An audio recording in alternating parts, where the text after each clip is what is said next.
Welcome back my channel exam है जी। तो guys जैसा आपकी डिमांड हो रही थी कि सर कोई प्रैक्टिस सेट लाइए कराइए, ठीक है। तो मैं एक प्रैक्टिस सेट लाया हूँ जो मेरे को बहुत ही इंपॉर्टेंट लगा आपके लिए, आई होप बहुत ही बेनिफिशियल होने वाला, ठीक है। तो गाइस चिंता ना करें आप लोग, ठीक है। तो मैं बहुत ही जल्दी जो अपनी 400 क्वेश्चंस की सीरीज हूँ वो लाने वाला हूँ गाइस। उसमें से एक भी क्वेश्चन बाहर नहीं है, ये तो आपकी प्रैक्टिस के लिए बहुत ही अच्छे क्वेश्चन लाया हूँ, ठीक है। तो इसमें भी बड़ा अच्छे क्वेश्चन मेरे को लगे, इसलिए मैं ये प्रैक्टिस सेट स्टार्ट कर रहा हूँ। चलिए किसी बिना देरी किए हुए, ठीक है, ओके गाइस। तो पहला क्वेश्चन माय डियर कह रहा है कि एक पिंड h ऊंचाई से गिरकर 3/4h ऊंचाई पर आता है। इस स्थिति पर इसकी स्थिति ऊर्जा और गतिज ऊर्जा में अनुपात होगा। तो माय डियर बहुत अच्छा क्वेश्चन है, ठीक है। देखिए मैं इस क्वेश्चन को कैसे करता, मैं ट्रिक इसकी बता देता हूं, ठीक है। फिर मैं इसका कॉन्सेप्ट भी बता दूंगा, ठीक है। चलिए गाइज मैंने इसको पहले इसलिए लिख लिया कि मतलब आपका टाइम जो है सेव होता रहे, ठीक है। मान लीजिए अभी कोई जो वही बॉडी थी वो भी यहाँ पे है, ठीक है। कुछ समय बाद एच डैश मतलब किसी यहाँ पर जो ऊंचाई है उसकी एच डैश हो गई, यहाँ पर आ गया है, ठीक है। तो अगर हमारी ऊंचाई आपको गिवन होगी हमेशा P अपॉन क्यू, ठीक है। किस फॉर्म में, P upon Q into H, कि इस फॉर्म में दी होगी। तो गाइस ध्यान रखना पोटेंशियल एनर्जी अपॉन जो काइनेटिक एनर्जी का रेशियो होगा हमेशा P upon Q minus P होगा, ठीक। तो जैसा कि आप क्वेश्चन में देख रहे होंगे, ठीक है, 3/4। तो यहाँ पे P की वैल्यू कितनी हो गई, P की वैल्यू 3 और Q की वैल्यू कितनी है 4। तो आंसर सीधे सीधे हमें बताना है, इसका रेशियो बताना है। तो 3 ऊपर हो गया P और Q माइनस 4 माइनस 3 1, तो 3:1, ठीक। आंसर हमारा बी क्या हो जाएगा, राइट हो जाएगा माय डियर। देखा विद इन सेकंड आप ऐसे क्वेश्चन सॉल्व करें, ठीक। मैं इसका गाइस कॉन्सेप्ट भी बता दे रहा हूं, ठीक है। दूसरा कॉन्सेप्ट क्या है माय डियर, हम इसमें क्या लगाएंगे, इक्वेशन ऑफ मोशन, ठीक है। मान लो अभी एच ऊंचाई पे था, ठीक। अभी पूरी हाइट कितनी थी एच, ठीक। तो अगर गेंद नीचे की तरफ गिर रही है बॉडी जो है, तो उसका हमेशा जी कैसा लेंगे, पॉजिटिव। अगर ऊपर जाता तो जी कैसा लेते हैं, निगेटिव। अब देखो यहां पर जब होगी फेंकी, जब स्टार्ट हुई होगी तो इनिशियल वेलोसिटी कितनी हुई, 0। अब यहां से कुछ यहां तक चल के आई तो उसका वेग कुछ बी हो जाएगा, तो यही हमें निकालना है, ठीक है। और ये हमें दूरी कितनी इतने में कवर करेगा, टोटल h माइनस 3h/4। तो कितनी, ये h/4 ये दूरी यहां से चलेगा। तो ए से बी में हम क्या लगाते हैं, इक्वेशन ऑफ मोशन कौन सी वाली, वही v square equal to u square plus 2as। A की वैल्यू g है, प्लस क्यों लगा रहे, नीचे आ रहा है इसलिए। और s दूरी कितना चला, h/4। तो यहाँ से बी स्क्वायर निकाल लिए, यहाँ से काइनेटिक एनर्जी आ जाएगी इसकी हाफ एम बी स्क्वायर, ये निकालिए, ठीक। और इसकी पोटेंशियल एनर्जी, बेटा पोटेंशियल एनर्जी होता है ड्यू टू हाइट। तो पोटेंशियल एनर्जी में अब जो हाइट लेंगे तो यहाँ से ये 3h/4 लेंगे। तो भाई potential energy upon kinetic energy ये सब अपन रख देगा, तो तब भी फाइनल जो आंसर गाइस आना है वो भी हमारा कितना आएगा, 3/1, ठीक है।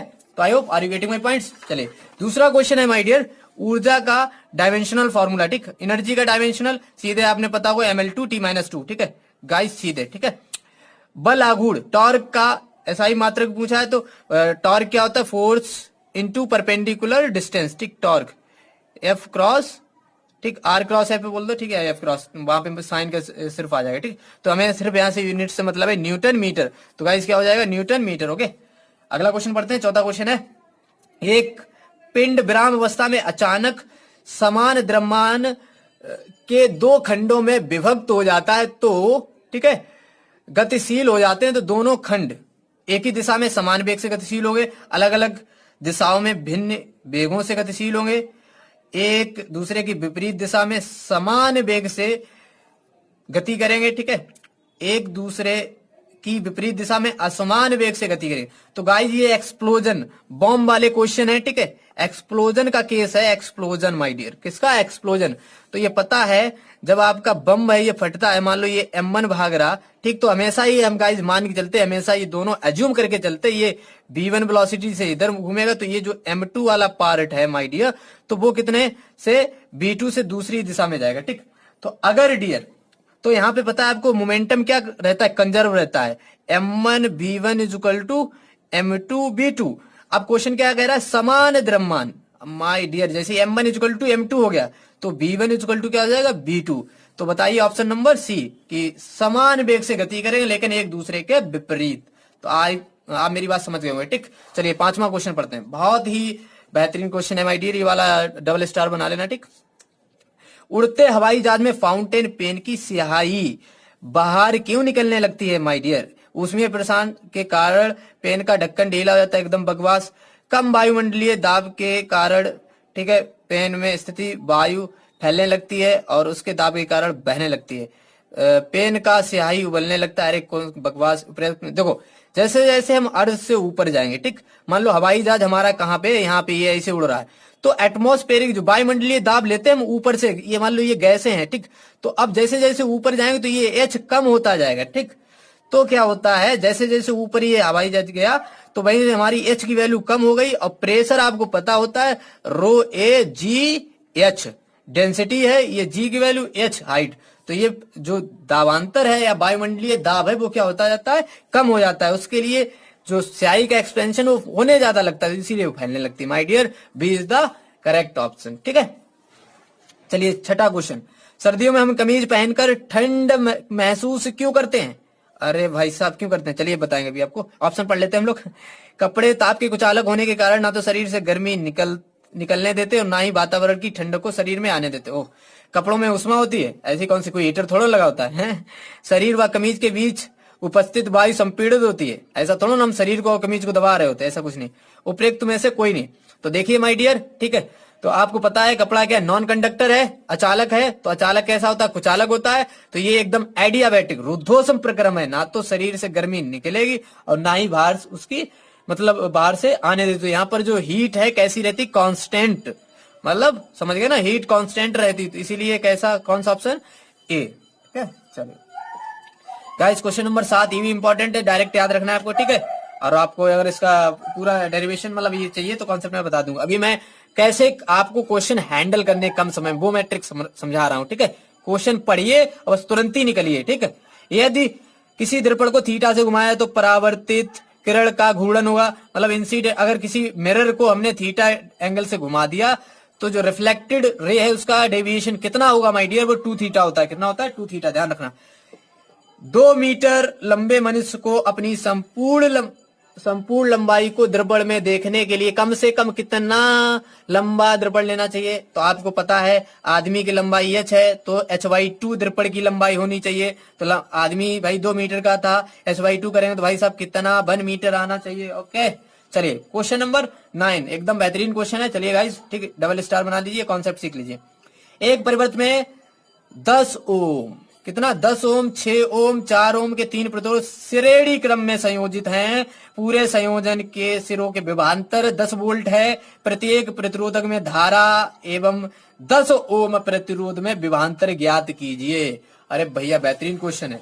देखो ऑप्शन माय डियर ये है, तो एक तो तरीका ये, ऑप्शन से भी हम देख देख के समझ सकते हैं माय डियर, ठीक है, कि देखो ऑप्शन पहला तो कैसे भी नहीं होगी, 3 बार ये रिपीट हो रहे तो इन्हीं में से कोई ना कोई होगा। अब इसमें देख लेते क्या होगा, ठीक। चलिए हम क्वेश्चन पे आ जाते हैं। क्वेश्चन कुछ ऐसा है कि ठीक, ये 10 ओम का दिया है एक रजिस्टर, एक हमारा 6 ओम का दिया है माय डियर, ठीक है, और एक दिया हमारा 4 ओम का, तीनों श्रेणी में। और सीरीज में ध्यान रखना माय डियर, करंट क्या रहता है, सेम रहता है। पैरेलल में अगर पैरेलल होता तो पैरेलल में वोल्टेज कांस्टेंट रहता है, क्या चीज, विभव समान रहता है। समझ गए ना बात, ये 2 चीजें ध्यान रखना है, ठीक। तो यहां से मेरे को करंट आई नेट निकालना है, तो क्या हो जाएगा, आई इक्वल टू क्या था, B net upon R net. B net मेरा कितना है, 10 माय डियर, ठीक है, हाँ समझ गया ना। I equal to B upon R, और आर कितना हो जाएगा बताओ, श्रेणी 10 6 16 4 20 मतलब 0.5 ओम। तो ये तो 5 एम्पियर करंट निकाला ना माय डियर, ठीक है। अब यहाँ पर B1 पूछा है, अब देखो हम तीनों निकाल देंगे, ठीक। B3 देखो B1, अब B1 पूछा है क्वेश्चन में, तो B1 ही पूछा है, ठीक। तो अब देखो ये हमें पता V इक्वल टू क्या होता है, आई आर, ये कैसा है, सीरीज में करंट क्या होता है, कांस्टेंट, तो B क्या हो गया, डायरेक्टली प्रोपोर्शनल R, तो B1 is to B2 is to B3 is to R1 is to R2 is to R3। तो B1 हमें निकालना है, जैसे ये वाला मेरा, तो ऊपर क्या आ जाएगा, R1 कितना है 10, और डिवाइड में क्या आ जाएगा, तीनों को ऐड कर देंगे, 16 4 20 इंटू बी नेट हमारा कितना है, ये 10 बैटरी वाला। भाई ये गया 1/2 0.5 वोल्ट आ गया, एक मिनट में आ गया, 1 मिनट में नहीं आया। भाई ये 0.5 इंटू 10 करते हैं तो कितना आ गया my dear, 5 volt, direct answer. तो ऑप्शन बताएंगे 0.5 एम्पियर, ठीक, 0.5 एम्पियर एंड 5 वोल्ट। तो ऑप्शन नंबर हमारा कौन सा सही हो जाएगा माय डियर, कौन सा हो जाएगा, सी वाला, ठीक। चलिए क्वेश्चन नंबर 10 देखते हैं, बहुत जल्दी देखना है आपको, ठीक है। कह रहे ये चित्र में ए बी के बीच में रेजिस्टेंस, तो ये सीरीज में 2 ओम, ये 2 ओम, और पैरेलल में 2 बाई मतलब सीधे R1 R2। मैं तो ये सीधे सिखा चुका हूँ ट्रिक भी, अभी आपको इतना नहीं बता सकता, टाइम बहुत लग जाएगा, ठीक है। तो देखो सीरीज में जुड़ता जाएगा और डिवाइड, तो ये कितना 1 ओम आ जाएगा डायरेक्ट, ठीक है। 2 और पैरेलल में 2/2 कितना हो जाएगा 2 × 2 4, और 2 + 4 कितना आ गया 1 आ गया, ठीक डायरेक्ट। चलो स्पष्ट प्रतिदिन ठीक है पढ़ने के लिए ध्वनि का परावर्तन करने वाली सतह से स्रोत से कम दूरी होनी चाहिए, पता है 17 मीटर होनी चाहिए। तो यहाँ पे ऑप्शन के हिसाब से 16.6 मीटर, ठीक है। इको के लिए पता है ना आपको, प्रतिदिन मतलब इको का कारण क्या होता है माय डियर, अभी ये ऊपर वाला क्वेश्चन आप देखो पढ़ ही चुके हैं कि परावर्तन क्या होता है माय डियर, बी ऑप्शन परावर्तन, ध्वनि का परावर्तन। चलिए क्वेश्चन नंबर 13 पे आ जाते हैं, ठीक है। चलिए क्वेश्चन नंबर 13 क्या कह रहा है, पदार्थ के गलनांक व हिमांक एक ही होते हैं, बकवास बात। जैसे पानी हम ले लो, पानी का फ्रीजिंग पॉइंट कितना होता है 0 डिग्री सेंटीग्रेड, और बॉइलिंग पॉइंट कितना होता है 100 डिग्री सेंटीग्रेड, तो ये तो कैसे भी नहीं हो सकता। कह रहा परंतु गलन की गुप्त ऊष्मा और ठोस की गुप्त ऊष्मा एक नहीं होती। हाँ ये तो बात सही है, लेकिन ये बात गलत है, तो ये ऑप्शन गलत। तो दूसरा ऑप्शन पढ़ते हैं, पदार्थ के गलन की गुप्त ऊष्मा और ठोस की गुप्त ऊष्मा तो एक ही होती है। अरे भाई साहब ये भी गलत, गुप्त ऊष्मा एक नहीं होती है, ठीक। अभी ऊपर मैंने बताया था, परंतु उसके गलनांक में बकवास, ये भी नहीं होता है। चलो ठीक है, पदार्थ के गलनांक और हिमांक एक ही होते हैं, क्या बकवास कर रहे हैं। फ्रीजिंग पॉइंट बॉइलिंग पॉइंट एक कैसे हो सकते भाई है? गलन की गुप्त ऊष्मा बराबर होती है ठोस की, अरे बकवास। तो यहाँ पर ऑप्शन नंबर कोई सही नहीं हो रहा है, ठीक। तो उपयुक्त में से कोई नहीं, ओके माय डियर। चलिए क्वेश्चन नंबर 14 एकदम बेहतरीन, देखो ये क्वेश्चन से ही क्वेश्चन आंसर मिलने वाला। 0 डिग्री सेंटीग्रेड इस ताप पर स्थित पानी की कुछ मात्रा में उसी ताप 0 डिग्री सेंटीग्रेड पर स्थित बर्फ की कुछ मात्रा मिला दी जाती है, तो अब ताप, अरे भैया बताओ यहाँ पे तापांतर कोई है? 0 डिग्री सेंटीग्रेड ये भी ताप, ये भी, तो ताप तो नियत ही रहेगा, क्या माय डियर, वही रहेगा, ठीक है। क्वेश्चन से ही क्वेश्चन क्या, ओके। पानी का क्वथनांक दाब के साथ बढ़ता है कि दाब के साथ घटता है, तो ध्यान रखना माय डियर, ठीक है। जो बॉइलिंग पॉइंट होता है, ठीक है, तो वो डायरेक्टली प्रोपोर्शनल होता है किसके, प्रेशर के, ठीक है। बहुत अच्छे समझना, तो मैं बता दूंगा, ठीक है। तो यहां से दाब बढ़ता है, तो होता क्या गाइस, जब कोई भी चीज उबलती है, ठीक है, तो यहां से क्या होता है वेपर प्रेशर बनना स्टार्ट हो जाता है। अब हम इसको अगर वेपर अलग से प्रेशर लगाएंगे तो ये भाप उतनी देर में बनेगी, मतलब उबलना उतनी देर में स्टार्ट होगा, तो उसका बॉइलिंग पॉइंट बढ़ जाएगा माय डियर, ठीक है। अच्छा, निम्नलिखित में से जलने का अधिक प्रभाव उत्पन्न करता है, भाई कौन करता है? गर्म जलवायु, गर्म वायु, खौलता पानी, भाप। भाप माय डियर, क्योंकि भाप की विशिष्ट ऊष्मा जो सीपी होता है वो सबसे ज्यादा होता है, सबसे ज्यादा। तो जिसकी ज्यादा विशिष्ट ऊष्मा वही ज्यादा ज्वलनशील होगा, उससे ज्यादा हीट निकलेगी, उसी के अंदर ज्यादा हीट होगी, समझ गए ना, ठीक है। निम्नलिखित में से किसकी वेदन क्षमता सबसे अधिक? तो माय डियर जिसकी ऊर्जा ज्यादा उसी की वेदन क्षमता, ठीक है। तो एक्स किरण है, कौन सी? क्यों एक्स, आपने इलेक्ट्रोमैग्नेटिक, सॉरी एक्स बोल रहा हूँ, गामा किरण है, ठीक है। ऑप्शन सही बता रहा हूँ, ये जल्दबाजी में हो रहा माय डियर, ठीक है। I hope are you getting my point. तो गामा की क्या होती है? वेदन क्षमता सबसे ज्यादा, ठीक है, आप समझ गए। जिसकी ऊर्जा ज्यादा उसका वेदन क्षमता सबसे ज्यादा, ठीक है माय डियर। ये बहुत ही बेहतरीन क्वेश्चन है, ठीक है। क्वेश्चन नंबर 18, ठीक है। क्वेश्चन कह रहा है एक घर के 2 बल्बों में प्रथम दूसरे की तुलना में अधिक चमकदार जलता है, दोनों में किसका प्रतिरोध अधिक है? चमकदार बल्ब का, मंद बल्ब का, दोनों प्रतिरोध समान है।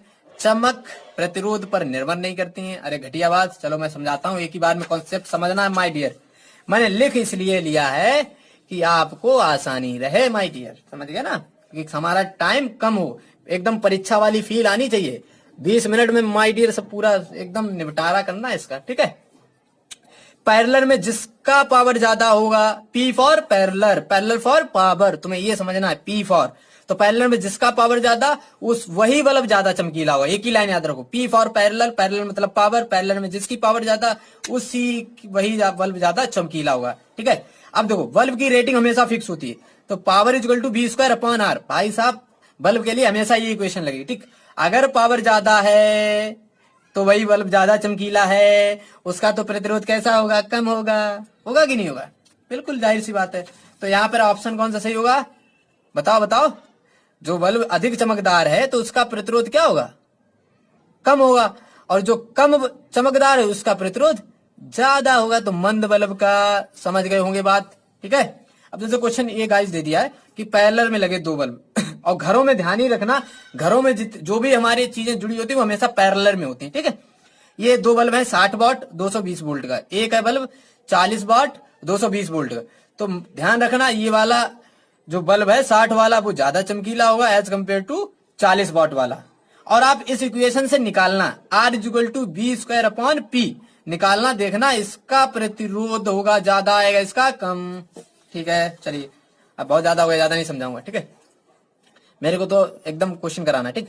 ऊष्मा को विद्युत ऊर्जा में रूपांतरित करने के लिए प्रयोग किया जाता है, अरे एकदम आंख बंद करके, थर्मोकपल। क्या चीज? थर्मोकपल, ठीक, थर्मोकपल, ये तो ध्यान ही होना चाहिए। थर्मोकपल ताप युग्म का आधार सिद्धांत होता है, अरे पता ही होगा, सीबेक इफेक्ट, ठीक है। चलिए माय डियर, अरे बहुत इंपॉर्टेंट क्वेश्चन है, ठीक, बहुत इंपॉर्टेंट, ठीक है। वोल्ट मीटर श्रेणी क्रम में जोड़ने पर धारा का मान हो जाएगा, एकदम प्यारा, दिल मेरा खुश कर दिया इस क्वेश्चन ने, ठीक है। तो देखो वोल्ट मीटर हमेशा ध्यान रखना पैरेलल में जुड़ता है, समांतर क्रम में। एक तो क्वेश्चन ये बनेगा, ठीक है। मैंने इसका लिख लिया, मैं भी देखो आप पूरा थ्योरी समझा दे रहा हूँ, ठीक है। कहाँ मैंने लिखा यार मेरे को, हाँ ठीक है, मैंने इधर लिख दिया, ठीक। चलिए मैं लाता हूँ, ठीक है। ये चीज है माय डियर, ठीक है। हमेशा ध्यान रखना आदर्श वोल्ट मीटर है तो उसका प्रतिरोध जो होता है वो अनंत होता है। कितना होता है? अनंत। और अगर सीरीज में जोड़ देंगे इसी वोल्ट मीटर को, एक तो इसका तो प्रतिरोध बहुत ज्यादा होता है और श्रेणी क्रम पे जोड़ने में प्रतिरोध बढ़ता है, और प्रतिरोध अनंत है तो धारा का मान कितना हो जाएगा माय डियर? शून्य। समझ गए ना बात? कितना हो जाएगा? शून्य। दूसरी बात ये ध्यान रखना, हमेशा कैसा जुड़ता है? जिसका भी विभवांतर नापना है वो हमेशा उसके पैरेलल में लगा देंगे। ये क्या चीज? वोल्ट मीटर, ठीक। अमीटर के बारे में बातें सुन लो। आदर्श अमीटर का प्रतिरोध शून्य होता है तो इसका धारा कितनी हो जाएगी? अनंत, अगर पैरेलल में जोड़ देंगे, ठीक है, तब। और ध्यान रखना जिसका भी हमें करंट नापना है उसके हमेशा श्रेणी में जुड़ता है अमीटर। समझ गए? ये क्वेश्चन समझ गए होंगे, स्क्रीनशॉट ले लो, समझते रहो। चलिए क्वेश्चन कराने आए अभी हम, समझे? हाँ, फिर भी समझाए दे रहे हैं क्वेश्चन, ठीक है। चलिए माय डियर, ठीक है। क्वेश्चन नंबर अगला एकदम बेहतरीन है, चुनिंदा है एकदम, ठीक है क्वेश्चन। चलिए क्वेश्चन, पृथ्वी पर एक सरल लोलक का आवर्तकाल 2 सेकंड है। यदि इस सरल लोलक को चंद्रमा पर ले जाएं तो आवर्तकाल का मान होगा। और ये देखो हिंट दे दिया उसने, चंद्रमा पर गुरुत्वीय त्वरण की अपेक्षा कितना हो जाता है? 1/6 गुना हो जाता है। तो गाइस मैं ट्रिक इसका डायरेक्टली बता रहा हूँ, ठीक है, और कॉन्सेप्ट भी बता दूंगा, ऐसी बात नहीं है, ठीक है। मैं इस क्वेश्चन को ऐसे डील करता, ठीक। अगर ध्यान रखना किसी प्लेनेट पे ले गए, ठीक है, तो वहां पर जी का मान अगर अर्थ, ये क्या है? गुरुत्वीय त्वरण कहां पे? अर्थ, पृथ्वी पर, उसके 1/n गुना हो गया तो सीधे सीधे आवर्तकाल टीपी हो जाएगा √n टाइम्स हो जाएगा अर्थ की। तो question guys according to question यहाँ पर जो मून पे कितना हो जाएगा? n की वैल्यू बोल बेटा 6 हो जाएगा, ठीक है। √ में कर देगा, √ कर दिया मैंने, ठीक। तो 6 का √ कितना होगा माय डियर? जितना भी होगा। अब देखो 3 का होता है 9, 2 का होता है 4, तो मतलब इसके बीच में होगा ना, समझ गए। और इसका आवर्तकाल कितना दिया? 2। तो मतलब ये देखो मान लेते हैं हम 2.5, 3 और 4 के बीच में क्या, मतलब सॉरी, हाँ 3 और 4 के बीच में क्या आ जाएगा? 3.5 आ जाएगा ना, सॉरी 2 और 3 के बीच में आएगा ना इसकी वैल्यू √ 2 होता तो 4, हाँ, और 3, तो इसका मीन ले लेंगे कितना? 2.5, और 2.5 मल्टीप्लाई करेंगे तो कितना आ जाएगा? 5 लगभग। तो कौन सा ऑप्शन हो जाएगा? बी वाला। समझ गए ना? एक दूसरा तरीका आपको पता है, सिंपल पेंडुलम का जो टाइम पीरियड होता है 2π = √L/g, ओके। जी इफेक्टिव होता है, प्रभावी गुरुत्वीय त्वरण। ये लिफ्ट में ऊपर नीचे ले जाएंगे तो तब भी कम ज्यादा होगा, क्योंकि ये जी पर निर्भर करता है, वो अलग कॉन्सेप्ट है, बताऊंगा। तो यहां पर भी आप लिख सकते हैं, कैसे लिख सकते हैं? T1/T2 = √G2/√G1, आप ऐसे भी निकाल सकते हैं, ओके। कोई मैटर नहीं करता आप कैसे निकालते हैं, ठीक है। चलिए my dear, question 60 degree centigrade पर झुके, ठीक है, 2 समतल दर्पणों के मध्य एक वस्तु के कितने प्रतिबिंब बनेंगे? हमेशा जितना कोण दिया हुआ 360 बटे थीटा कर देना, 60 दिया है, यहां से आ गया 6, और ये वैल्यू हमेशा ऑड आएगी। ऑड लाने के लिए हमेशा एक घटा देना, फिर ऑड आ रहा है तो फिर वही आंसर हो जाएगा विषम, मतलब ये हमेशा विषम होनी चाहिए, तो -1 कर दें, कितना 5, ये वैल्यू हमेशा विषम आना चाहिए इसका आंसर, समझ गए? तो आंसर कौन सा हो जाएगा माय डियर? 5। ओके, हाँ 24 क्वेश्चन, ये भी इंपॉर्टेंट, काफी बार पूछा गया है, ठीक है। क्वेश्चन कह रहा है हाइड्रोजन के विसरण की दर दूसरी गैस एक्स के विसरण की दर से 4 गुना है, तो एक्स का अणुभार, ठीक है। तो ग्राम्स लॉ आपने पढ़ा होगा डिफ्यूजन का, रेट ऑफ डिफ्यूजन होता है इनवर्सली प्रोपोर्शनल होता है अणुभार का अंडर रूट में। तो यहां से हम गाइस लिख सकते हैं R1/R2 equal to under root M2/M1।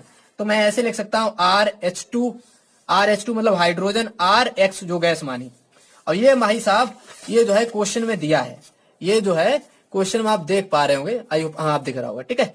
तो हाइड्रोजन का जो हाइड्रोजन के विसरण की दर है दूसरी गैस एक्स की दर से कितना 4 गुना, RH2 कितना है 4RX, तो ये RX दिया ही है। तो अब ये बराबर अंडर रूट M किसका लेंगे? एक्स वाले का, ठीक, MX।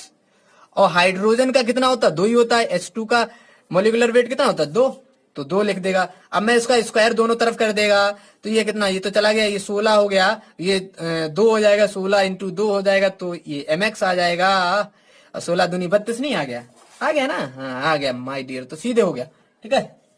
चलिए एकदम 25 वाला क्वेश्चन फाड़ू है, एकदम जबरदस्त क्वेश्चन है, सुपर डुपर, इसको ट्रिक बना लेना, ठीक है, मतलब दिमाग में बसा लेना क्वेश्चन। कह रहा है जब एक आवेशित कण एक समान चुंबकीय क्षेत्र की लंबवत दिशा में गति करता है तो चुंबकीय क्षेत्र के कारण निम्न में से किसमें परिवर्तन होता है? कण की गति, कण की ऊर्जा, अरे कण का पथ, अरे कण का आवेश, मेरे को कुछ नहीं पता, चलो मैं पूरा कॉन्सेप्ट ही बता डालता हूं इसका, ठीक है। चलिए तो गाइज ये मैग्नेटिक फील्ड लगी अंदर की तरफ, क्रॉस क्या दिखा रहा है? अंदर की तरफ मैग्नेटिक फील्ड, और एक चार्ज हमने फेंक दिया इसमें ऐसे करके पर लंबवत इसके, ठीक है। कैसे फेंका है? लंबवत, मान लो या ऐसे भगा दिया। अगर ये अंदर की तरफ मैग्नेटिक फील्ड लगी है तो इसके लंबवत कैसा होगा? हमने चार्ज एकदम ऐसे फेंक दिया, ऐसे करके, ऐसे ऐसे, समझ रहे? ऐसे चल रहा है बी वेग से, जो ये क्यू आवेश है वो ऐसे जा रहा है, ठीक है। तो आपने फ्लेमिंग्स का राइट हैंड रूल पढ़ा होगा माय डियर, पढ़ा होगा, फादर मदर चाइल्ड, इधर वेलोसिटी वेग हो जाएगा ये, तो ये मैग्नेटिक फील्ड, तो मैग्नेटिक फोर्स इधर लगेगा, ठीक है। तो उसी को बैलेंस करने के लिए क्या? सेंट्रीपिटल फोर्स, अभिकेंद्रीय बल आ जाएगा, तो इसकी वजह से ये एक समान वृत्तीय गति में फिर गति करेगा। तो ध्यान रखना ये गति जो पथ बनेगा, रास्ता, वो कैसी होगी? एक समान वृत्तीय गति, ठीक है, एक समान वृत्तीय गति, ध्यान रखना माय डियर, ठीक है। अच्छा अब देखो, अब अगर ये वृत्तीय गति होगी तो इस पॉइंट पे वेग इधर होगा, इस पॉइंट पे वेग इधर, तभी तो मुड़ेगा गति, यहां पर इधर। तो ध्यान रखना हर पॉइंट पे वेग क्या होगा? यहां पर बदलता रहेगा, लेकिन चाल नियत रहेगी, लेकिन चाल नियत रहेगी, समझ गए ना। अगर चाल नियत रहेगी तो दूसरा क्वेश्चन ये भी बन सकता है, तो क्या चीज रहेगी नियत? गतिज ऊर्जा, क्योंकि गतिज ऊर्जा क्या होता है? हाफ mv², और ये जो b होता है वो बेटा चाल होता है, वेग नहीं होता, ध्यान रखना।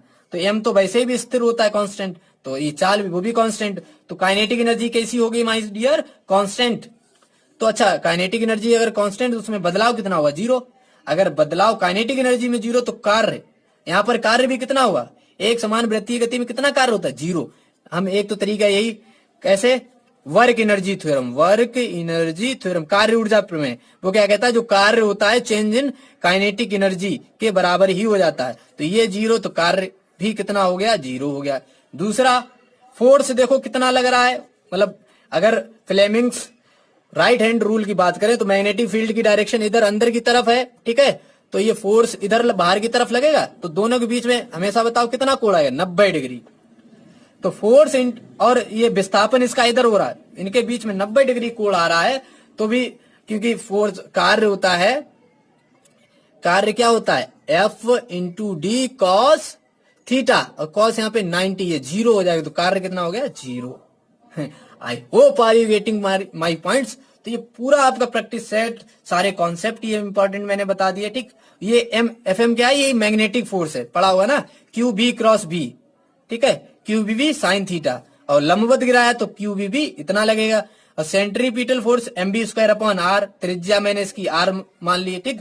तो पता है ये एक समान ये वृत्तीय गति तभी होगी जब दोनों बल आपस में कैसे होंगे, बैलेंस। तो यहीं से हम इसका फिर पथ का त्रिज्या निकालते हैं, बहुत वगैरह वो हम नहीं पढ़ेंगे, ठीक है। तो I hope enjoying this video, और कमेंट करना कैसा लगा मेरे जो है प्रैक्टिस सेट, तो फिर बताना, मैं आगे कंटिन्यू करूंगा, नहीं तो फिर मैं अपनी आगे जब है गाइज वो अपना जो है जो 400 क्वेश्चन की सीरीज है वो फिर मैं चलाऊं, ठीक है। I hope are you getting well, ठीक है। Thank you and have a nice.